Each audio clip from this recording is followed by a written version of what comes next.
All right, welcome everybody. We are here for the last Metal Monday of the quarter. Not even a month. We're already Yeah. a quarter done into the year, man, which is pretty crazy. I can't believe, dude, it's almost April. Like this week, it will flip to April, and Yeah, man, it's wild. we've had, for the most part, we've had some really decent pricing. I mean, across the board. Yeah. Today it's getting its ass kicked. Today's a bloodbath. Today's not a great example. Yeah. Still north of 4 on copper. As long as we're north of 4 right now, You feel like you're winning that way? I feel like we're good, man. I still feel though, and this could just be my optimism, my wishful thinking. I feel like all the markets are light. I feel like they should be higher with everything else going on. Yeah.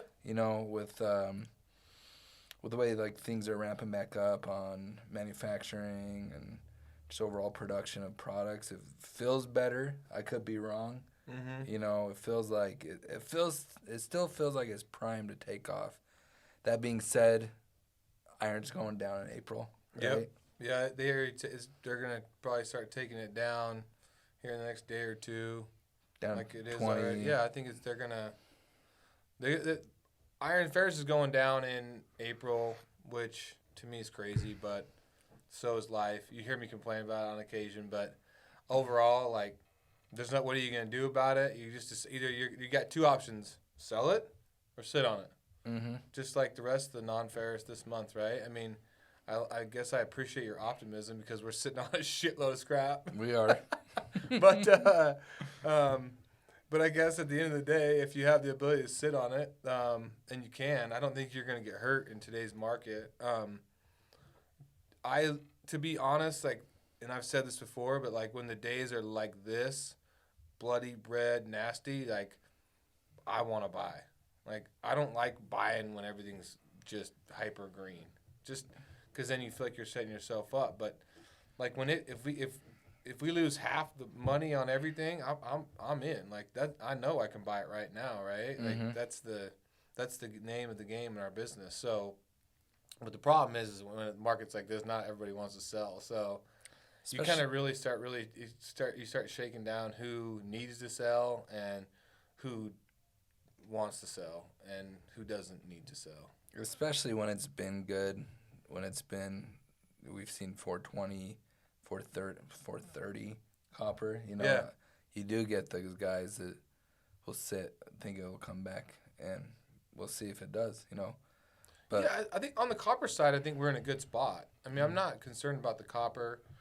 There's not anything that really gives me a big concern. I mean, I think what we're facing right now is we're seeing a strong dollar, mm-hmm. and that strong dollar is definitely hurting the commodities cause. But in my opinion, you can't print the amount of money we've been printing and keep a strong dollar. So patience will win this game. There's no doubt. Obviously, hedge yourself, sell, do what you need to do to make sure you can keep the lights on. That's important. But I really believe in. My stance hasn't wavered that, if you're sitting on metal, regardless of what it is right now, I don't think you're going to get hurt. Just because I don't think there's a lot of it out there. I mean, look at the price of aluminum. I mean, the reason they say that price is what it is, because there ain't enough. Yeah. I mean, I'm sorry. That's a perfect example. And when everything starts ripping again, there ain't enough shit out there. And that's why it feels like to me like we're primed for another run. We're going to get one. And I think across the board. Yeah, I think so. As long as you're patient, as long as you have the cash flow ability to stick it out, you'll be good. And all we're able to do is we adjust as it goes, and we try to take care of your customers. Try to pay them best we can, but also buy it right, because we do. Once we buy it, we accrue all the risk. Yeah. That's some people don't quite understand that.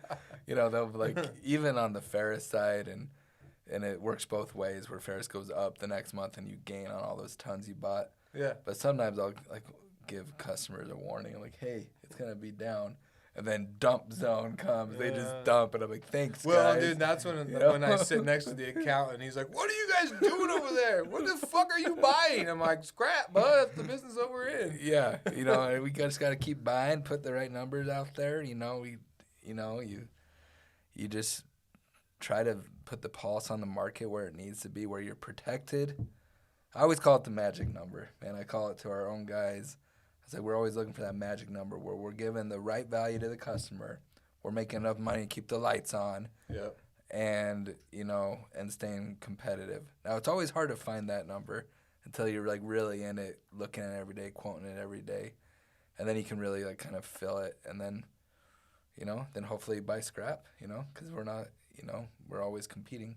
So Magic number. There you have it, folks. If there's a takeaway from today, find the magic number. All right. Thanks, Have a great guys. day.